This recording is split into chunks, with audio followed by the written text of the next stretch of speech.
Greatest win in Indiana football history?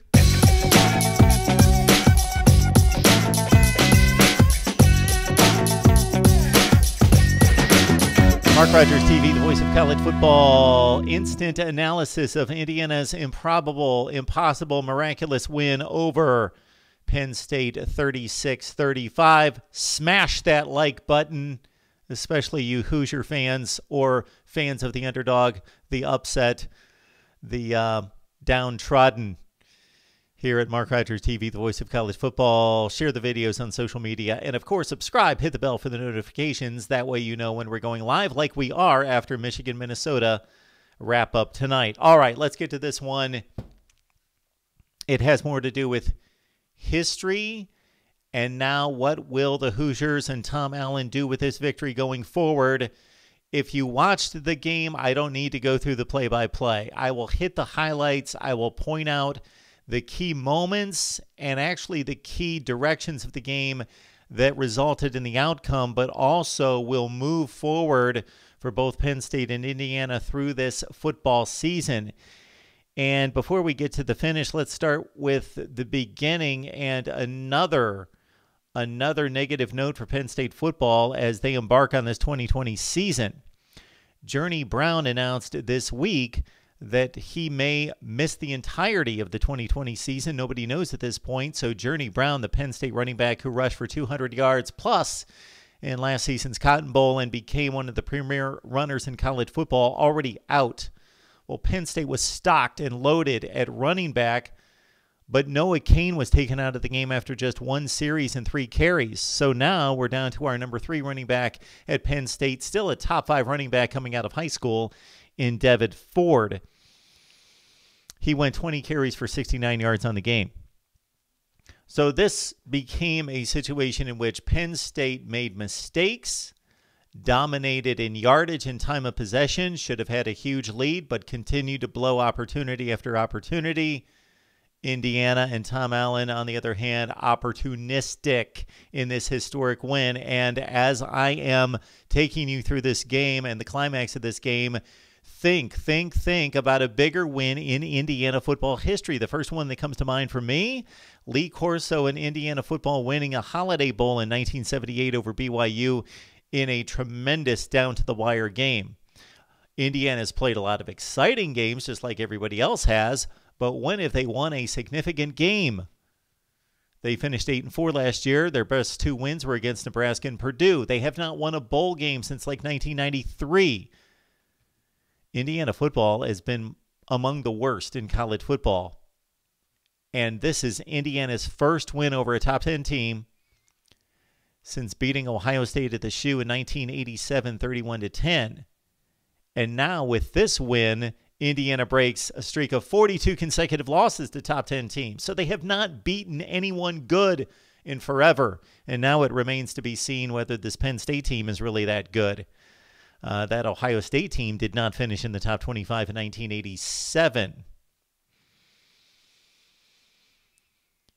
Wake Forest, you now have the dubious distinction of losing 63 straight games to top 10 teams. So the downer for Penn State is they're down at running back right now. They dominated this game again in regards to yardage, but continue to make mistakes. Sean Clifford with a horrible throw on a screen pass that was picked off by Jalen Williams. A little bit later in the game, when Clifford and Penn State was backed up in the second quarter, he overshot Pat Freiermuth, and a horribly thrown football that Jamar Johnson, one of the underrated players in the nation in regards to publicity, but this kid just makes big plays as a safety. Fourth consecutive game of intercepting a pass. He had a 63-yard pick six in the bowl game against Tennessee last year. And Indiana in business. Stevie Scott scored the touchdown. And, man, Stevie Scott runs hard. No question about that. 17-7 Indiana at that point. And then you could really tell after the 2 picks by Clifford, James Franklin said, let's not blow this game. Let's get back in the game, running the football and giving the football to Clifford to run. And Sean Clifford showed himself to be a much more adept runner than I gave him credit for, that for sure. Let's get back to Jamar Johnson creating another big play for the Indiana defense with a forced fumble. The strip on Will Levis with Penn State at the Indiana 6. So this would be a recurring theme. Penn State getting in scoring position, blowing it time after time, also turning the ball over in their own end to give Indiana a short field. And in this particular play, they're going in for the touchdown. They cough it up on the strip. And that was with 1 minute left in the first half. Indiana almost gave it right back. So Indiana gets that freakish play on the forced fumble. They get the ball to run out the first half. They fumble. Stevie Scott, they didn't have to run the ball. They could have knelt, but they give the ball to Scott. He fumbles. Penn State gets it. 2 seconds left in the half. They clank the field goal off the left upright, 17-7. Penn State opens up the potential scoring in the second half by missing another field goal, and they're still down 17-7.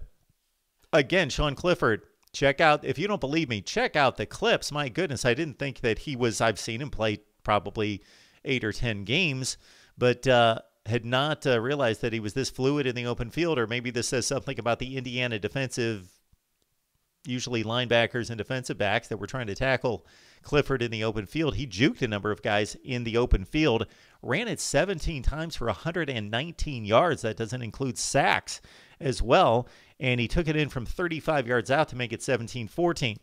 Okay, in the fourth quarter, the Indiana field goal kicker, new kicker here, Charles Campbell, he made a big kick to make it 20-14 on the 49-yarder.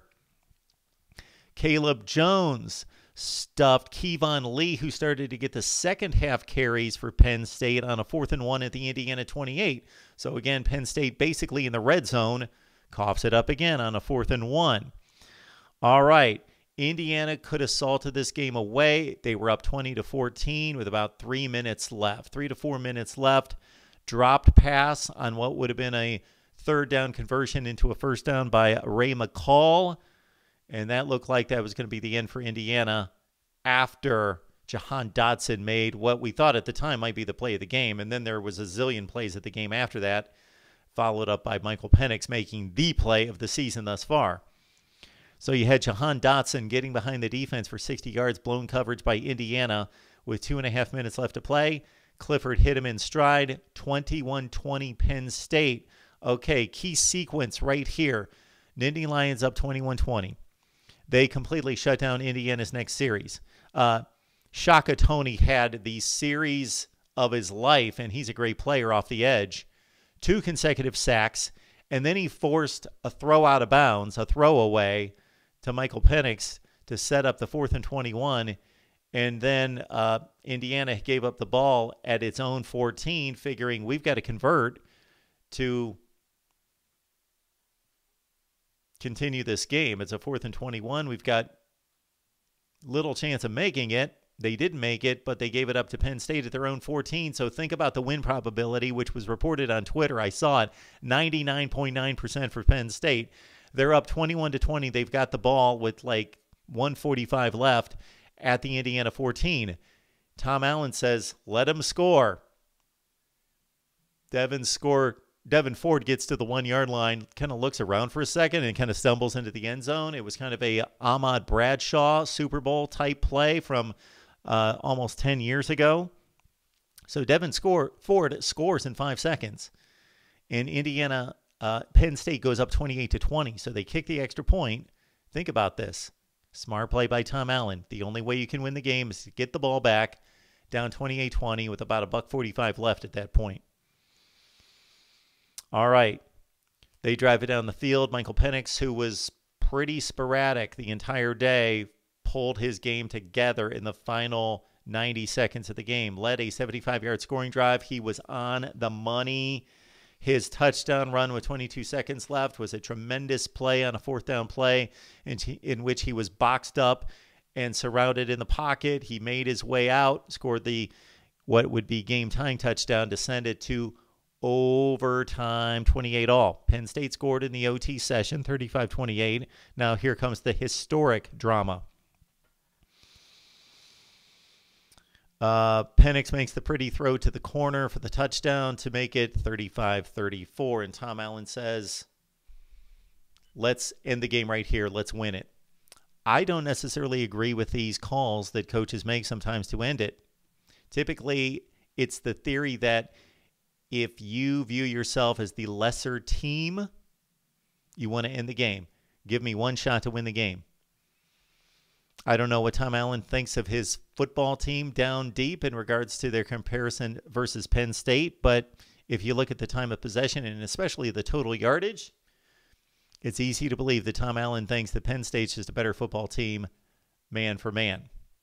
488 yards for Penn State, 211 for Indiana. But all the mistakes for Penn State added up, and they would haunt them with this play. 35-34. Indiana goes for the jugular. They go for the win. Michael Penix scrambles around. He's a left-handed thrower. He runs to his left.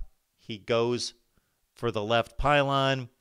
Peyton Ramsey's been the starting quarterback for Indiana, now at Northwestern, and he's beaten out Penix for the starting job a number of times for good reason. Maybe more consistent quarterback, but Peyton Ramsey certainly doesn't make this play. Michael Penix stretches out, parallel to the ground, dives to the pylon. You've probably seen the play by now. If you have not, you got to go look it up. After you watch the video, of course, you got to go look up this play as Penix stretches for the pylon. And my goodness, I couldn't make a call on this, but they called it a touchdown on the field. They had to go with the call on the field because did the ball hit out of bounds before it touched the plane of the goal line? The only thing that could be determined by the video is that the ball definitely hit out of bounds before it hit the pylon, but all it needs to do is touch the front of the white stripe and break that plane. The officials upheld the call. Indiana wins 36-35. They win their first game against a top 10 team in, count them, 33 years. And again, now Wake Forest holds that dubious distinction of not defeating a top 10 team in 63 outings. Penn State, Ohio State, the Nittany Lions looking at 0-2 as they stare at the Buckeyes, who beat Nebraska today by 5 touchdowns. Indiana against rejuvenated Rutgers under Greg Schiano on the road in Piscataway. Rutgers defeated Michigan State 38-27. There you have it, Indiana football. I'm calling it the biggest win in the history of the program. Now, they're 1-0 right now. How will they finish? This will help determine whether that proclamation and declaration as the best win in the history of the program stands. This team did go to a 1967 Rose Bowl, so we might want to look through those wins in 1967 before we usher this in. But in regards to the result, the opponent, and the miraculous finish all put together, I think I've got a case. Let me know what you think about Indiana football, Penn State in the Big Ten, right here at Mark Rogers TV, the voice of college football. Like, comment, share the videos on social media, and of course, subscribe right here.